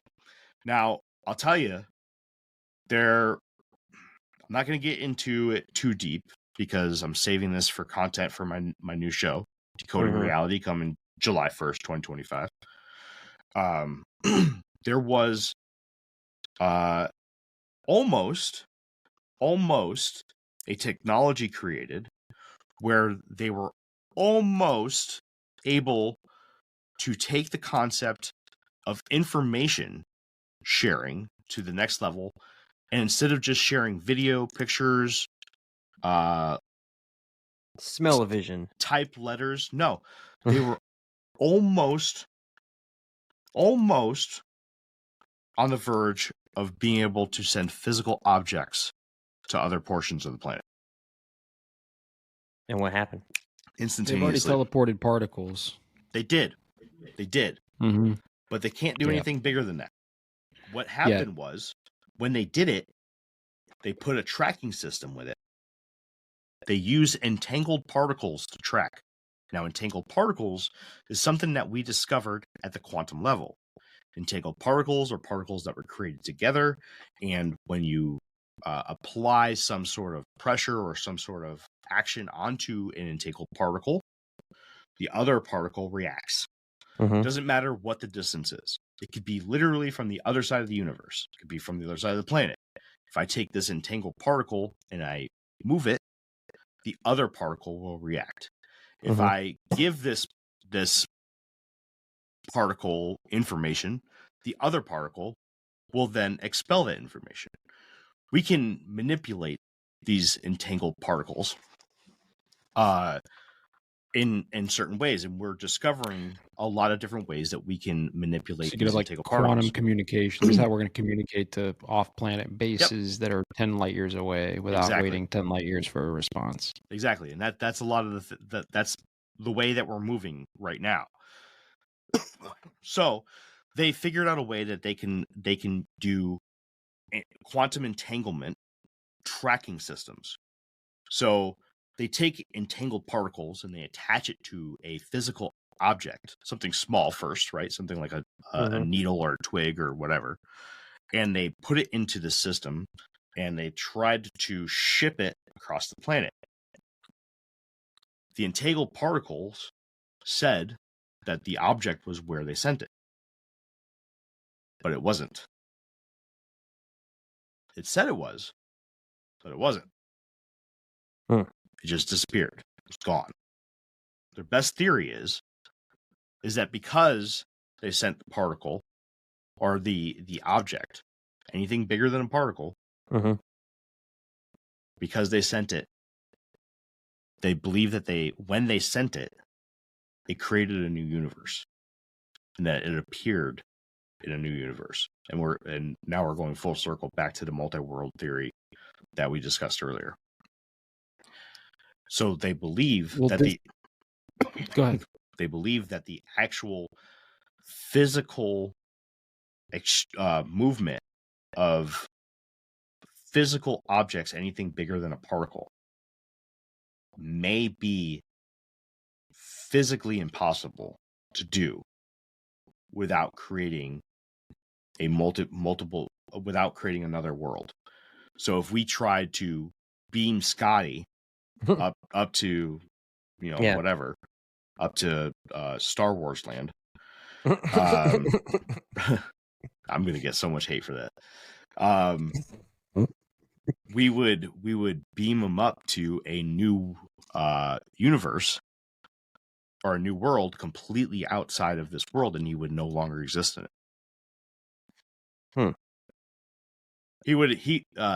The theory would be that Scotty would go to a world where people would exist, right? He would go to a world where he would achieve his goal. He would go to that ship, but he would not be there in our world. Now we know that quantum tracking works. We can detect the particles arriving physically in other portions of the world. So we can send it, like Jeff had said. We did physically teleport particles to other portions of the planet. We have done that. We can do that within our own world. So teleportation is going to be that. What it's going to be is going to be them breaking you down particle by particle and sending one particle at a time, essentially, and reconstructing you on the other end. And this is why I think that, like, when I said earlier that your consciousness will be shifted or could be shifted into your another brain if the brain was like an exact replica, right, to the particle, right, neural pathways, biology, the whole diet. Okay, so once they figure this technology out, because if they can send one particle, you don't think that they're going to be sitting there figuring out, okay, how do we send a frog? Okay, that's 10 quadrillion particles. How do we send that? All right, and then reconstruct it so that it's still a frog. They're doing that right now, today. That's somebody was working on that today, and they get paid a lot to do it. So, like, they're gonna figure this shit out probably. I'm gonna be honest with you. I still don't think you're correct. I think that what you would get in the end would be a copy. I don't think that you would get the original. Who cares? Well, I care. You wouldn't know. I still care. You wouldn't know. Nobody would know. You might be right. It might be a copy, but nobody would know, including the copy. Because your consciousness would shift into the copy just the same. So it doesn't matter if it's a copy. Like, you're still going to exist in the same meat body, or not really. So let's just take that same concept, right? But instead of moving one particle at a time, it copies one particle at a time. It creates a second brain, Mm-hmm. right? Now you have a perfect copy. Now you do know, right? There's two of you.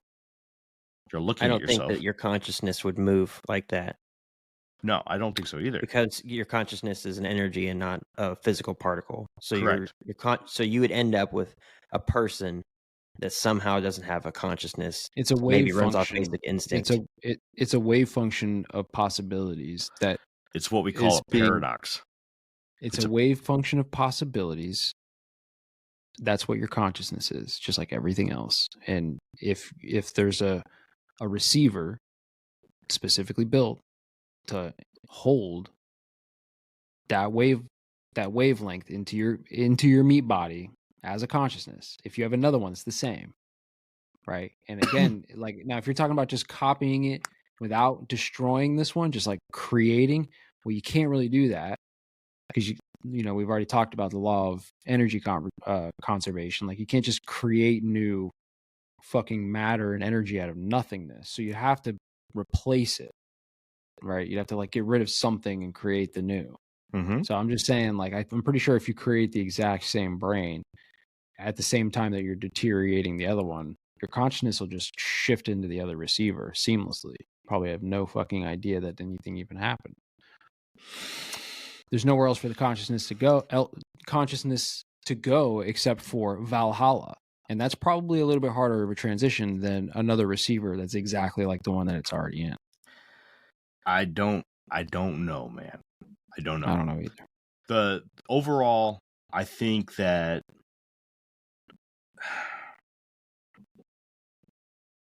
I think that our consciousness our consciousness, just to get back on that, is a quantum mechanic. Okay. I think that we are quantum beings. I think that energy is a quantum concept. Okay.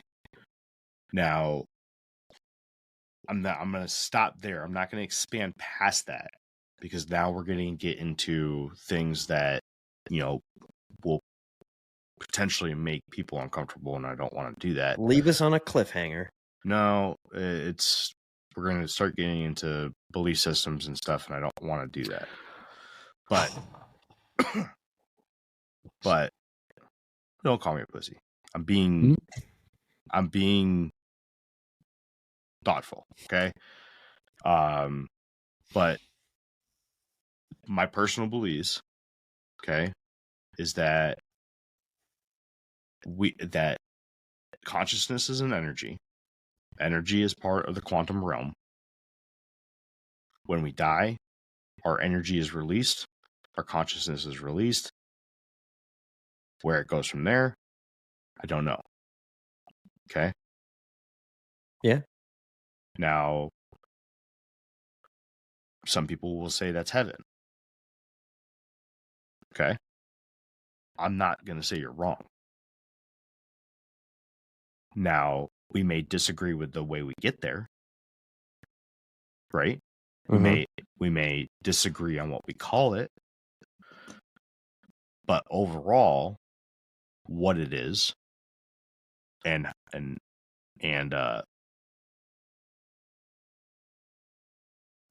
it's the big energy vacuum that sucks your energy into the next realm. it's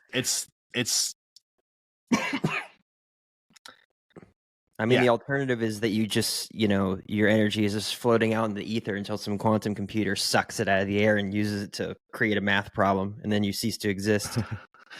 I think that there's an answer for a lot of things here, including the concept of spirits.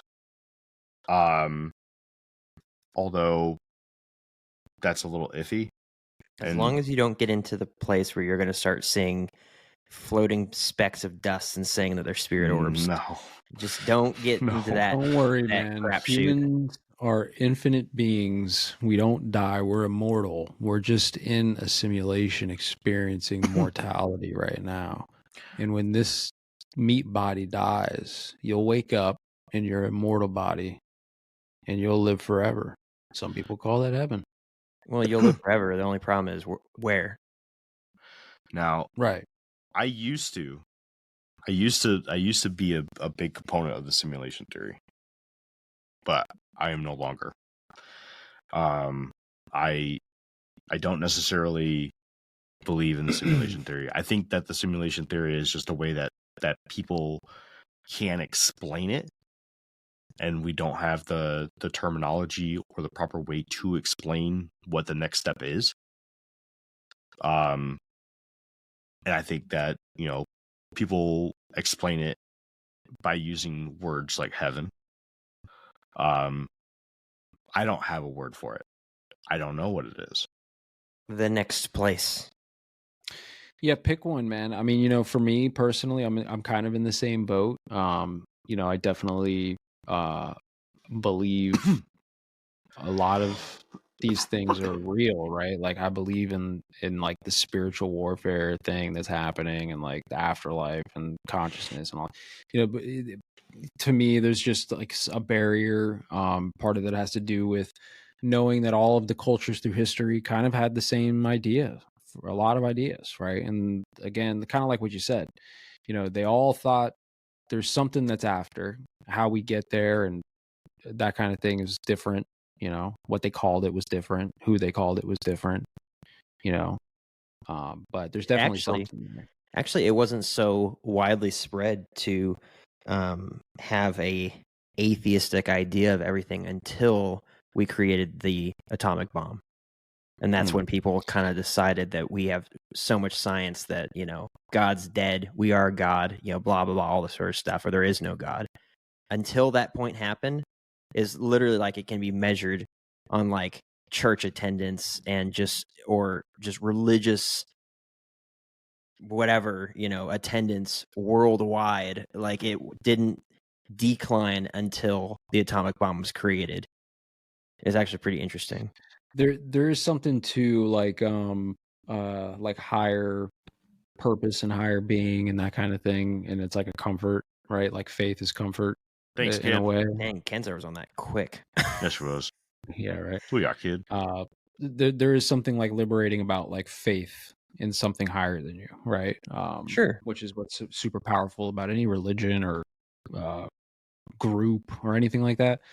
So I would just suggest for anybody to just find something, right? Like I'm not going to try to sell you any particular thing, right? But find something to where you have an idea or a concept in the back of your mind of like what the after looks like and how to get there and why, right? Like pick one. Fucking pick one. Don't be a fence sitter. Don't be a fence sitter. Nobody likes a fence sitter. Yeah, fence sitters are always just sitting there on the fence, one leg on each side, being like, but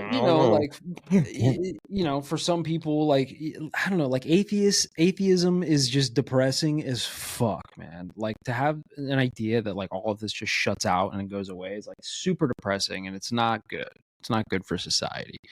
Having any belief of an afterlife is better than that, in my opinion. Even if it's fucking, whatever crazy one you can think of, it doesn't matter. It's still better. For me personally, Valhalla sounds fucking cool, right? That sounds fucking dope. Dude, I want to go chill with the gods and feast and drink fucking beers with Thor and shit, like war with each other every night. Yeah, pick one. Pick one. Where do you want the virgins? Maybe you're a virgins guy. Maybe you want the 72 virgins. That's I don't know. You're gonna have to do some hairy stuff in this simulation for that. Whatever it is, just pick one. That's crazy. Reincarnation. That's a good one. David Icke's got an interesting take on that. I don't want to spend it when I'm dead. I'll be happy to spend forever in heaven with the Lord. And there's no part of me that wants to experience this crap again. I do not want to be reincarnated. There's no chance that sounds appealing to me. Even if it's, even if I came back wealthy, it's like, dude, you ever like just slammed your shin on a freaking trailer hitch? I never want to experience that again. No. Send me off to the next thing. You know, I have a slightly different thought on reincarnation personally. I kind of had this theory for a while that when you die, the instant that your consciousness leaves your body, it instantly shifts into a parallel universe of your same consciousness, and you just continue on as if like That a would suck, seamless too. transition, right? So We've talked about this. you know, This is the infinite life theory or something. Ugh, gross. yeah, like you're the main character of your own reality, right? And And you only die a natural old age death. or maybe not. Maybe you live forever. Maybe you are an immortal being, and through your experience in this life, your consciousness will ride the wave through immortality. The transitions through technology, the whole 9 fucking yards. It sounds wild and crazy, but it's like, I don't know. Like, there's people out there that really walk around and think this, like that they're the main character of all of existence, and it's like, hey man, that's better than nothing, bro. It's better than being fucking just out here like, I don't know, just waiting to fucking die. That's NPC shit, dude. Because that sounds like, you know, if someone cuts you off in traffic, why not just shoot them in the face? Because they don't matter anyway. Because you're the only one that matters. People do, man. That's fucking wild thing, bro. Process, you know. I mean, I guess it's better than the alternative of just that's it. Once you're dead, you're worm food, and nothing matters, and nothing ever is going to matter. Nothing has mattered. But I mean, I guess it's better than that, but it's still, you know, dehumanizing everyone around you still doesn't sound like a good thing. You know, you're just NPCs. You don't matter. The point of that is like, it's just like it's a slightly different take of like reincarnation. You're not like reincarnating in this realm or in this plane. You're just like, your consciousness is just like reincarnating into, you know, another version of you. I've done horrible things to NPCs on Grand Theft Auto. Oh yeah, dude. Fuck yeah, man. It's like, oh, I'm trying to take a picture of the Grand Canyon and this family's in front of me. I'll just knock them off the side with my truck so I can clear shot because they're just NPCs. Yep. Ooh, it's messed up. Dark. It was a good episode for not having anything to talk about. See, Yeah. always have stuff to talk about.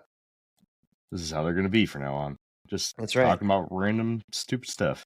Until we get cool people on Listen, to this talk about isn't their stupid random stuff. This is deep philosophical banter. Okay, like we're going back and forth about the questions of the universe and 42. Hey, Fidelity. How can I remember to invest every month? With the Fidelity app, you can choose a schedule and set up recurring investments in stocks and ETFs. Oh, that sounds easier than I thought. You got this. Yeah, I do. Now, where did I put my keys? You will find them where you left them. Investing involves risk, including risk of loss. Fidelity Brokerage Services, LLC, member NYSE, SIPC. Hey, it's Bill Simmons from the Bill Simmons Podcast. The NBA playoffs are here, and Michelob Ultra is getting you closer to the game than ever with courtside seats and more. Enter now at MichelobUltra.com/courtside. Michelob Ultra Superior Access Courtside 2024 to 2025 sweepstakes. No purchase necessary. Open to U.S. residents 21 or older. Ends on July 1st, 2025. Multiple entry periods. Visit MichelobUltra.com/superior access/courtside for free entry deadlines and official rules. Message and data rates may apply. Void where prohibited.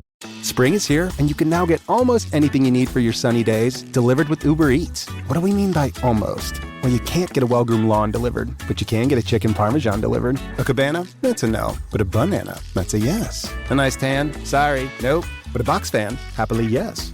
A day of sunshine? No. A box of fine wines? Yes. Uber Eats can definitely get you that. Get almost anything delivered with Uber Eats. Order now. Alcohol in select markets. Product availability may vary by region. See app for details. Human origin and, you know, the afterlife. This is stuff that humanity has always pondered about and always will ponder about. This is not stupid stuff. This is the most important shit that we could ever talk about, in my opinion. Maybe I'll talk about it.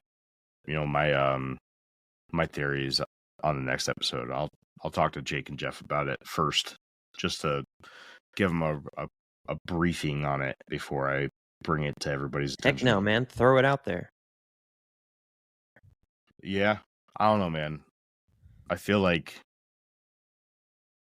not right now. We'll save it for next episode.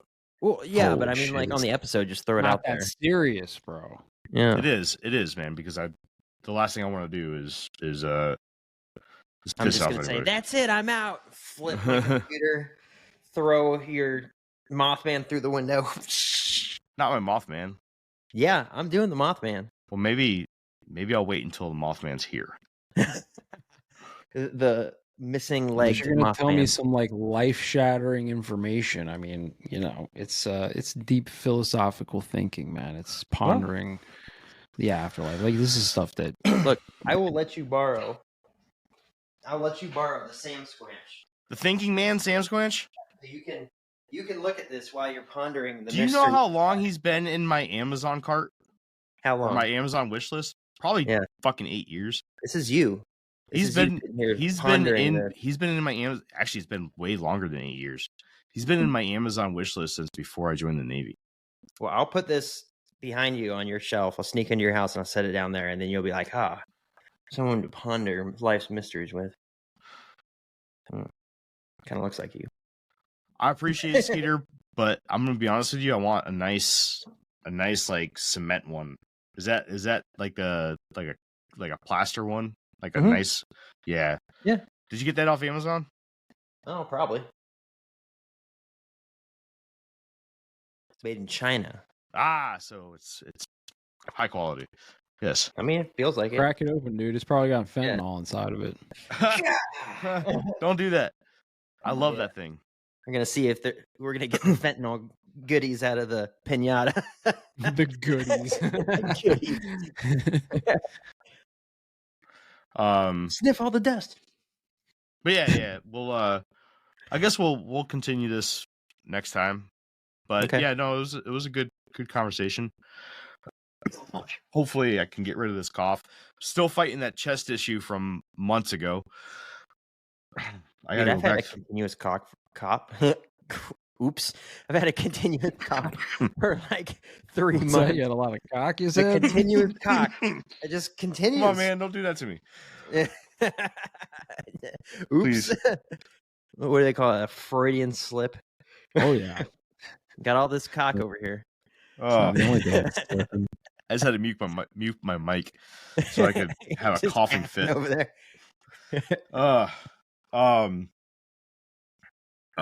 Yeah. And you know what's even crazier is like the pneumonia that I had. Mhm. The pneumonia I had seriously started like a few weeks after that stupid fog.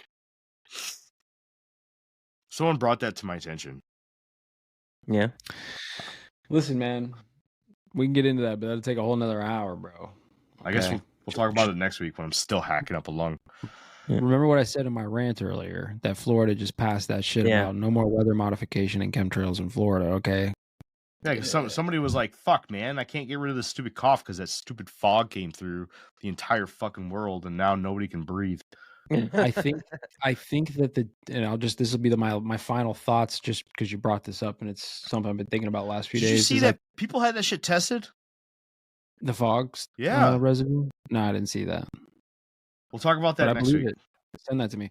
But I think gonna write that shit down. this is coming to an end, man. I think all of that shit's coming into an end. I think they did one big, massive final push here in the last couple of years, trying to do as much as they could because they knew that the gig was up, and now all of that's going to come to an end. Hopefully, I'm white pilled today. Anyways, I gotta go to bed. It's past my bedtime, and I want to eat an English muffin before I go to bed. I looked up Fucking- the fog, and it wanted to finish it. That makes you sick. So I clicked it, and it's all about the fog making people sick. Yeah. From December of 2024. Mm-hmm. Yeah, I caught it in January, or I got my pneumonia in January. We probably all got VMAT 2 fucking altered from the fog, dude. Yep, this is January 8th, 2025. What is this mysterious fog making people sick? Is it a possible chemical exposure? Yep. From parcel safety. If people collected it and they found like aluminum, Sulfur and dioxide. Yep. And it was found all over the fucking world.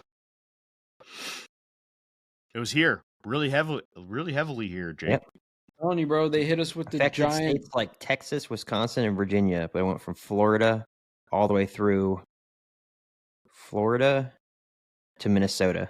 It was in definitely geoengineering. It was in more states than it wasn't. Definitely geoengineering, man. Definitely an event. Now, whether it was like, accidental spillage or overflow or unintended consequences of some cloud seeding that they were trying to do or whatever, or maybe it was an intentional, spraying of something, or I don't know. But we'll have to get into this because they're talking now about comparisons with historical events like U.S. Navy's 1950 Operation Sea Spray, a secret biological warfare experiment. So yeah, we'll get into this next time. All right, I gotta go to bed, guys. Oh, I'm gonna write that down too. Sea spray. Yeah, sea spray. They sprayed San Francisco with biological agents just to see what the fuck would happen. They said it caused respiratory issues, irritation, fatigue, and fever-like symptoms. That's not really a chemtrail. That's a biotrail. That's a whole other fucking thing that we don't even talk and about. Then they're promoting this respirator. Yeah. Hell yeah. It's a little late now. I'm fucked. Why the NB100 gas mask is essential for 2025. Hell yeah, dude. Is that InfoWars? I hope that those that stood by and listened to this non-planned, non-prepped for episode enjoyed it. Yeah. I did. I Me too. Took some notes, so we'll continue this conversation on the next episode. Skeeter, I just want to let you guys know that our Skeeter, I want to let you know, not that you're multiple guys, you're just one guy. We got in touch with your peoples from Racine, and I had to cancel when I was supposed to be back from the Dominican, and I've been trying to get back in touch with them. I was trying to get them back on for tonight, but they left me on red twice. So I tried. I don't know what else to do. I mean, I'll reach out one more time, I guess. Because you trimmed the beard. If you didn't trim the beard, they would have got back to you ASAP. But yeah, so I got stuck in the Dominican. For those that don't know, that's why I wasn't on the episode on Sunday. Or no, we canceled it, didn't we? He got kidnapped by the cartel. They held him hostage. We had to send them a bunch of Infinite Rabbit Hole merch, and then they released them. Yeah.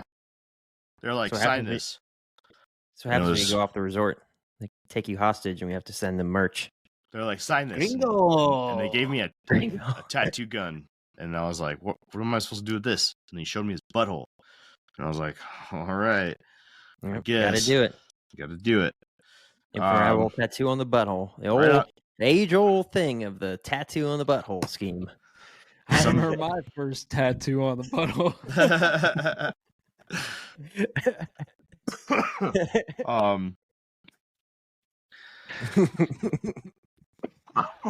All right. Wrap it up, dude. I'm tired. Yeah. I'm trying to build. Somebody else do it, please. All right. Thank you for joining us on another episode of the Infinite Rabbit Hole. Can't wait to see you next time. The next fork in the path of the Infinite Rabbit Hole. Bye, everyone. Bye.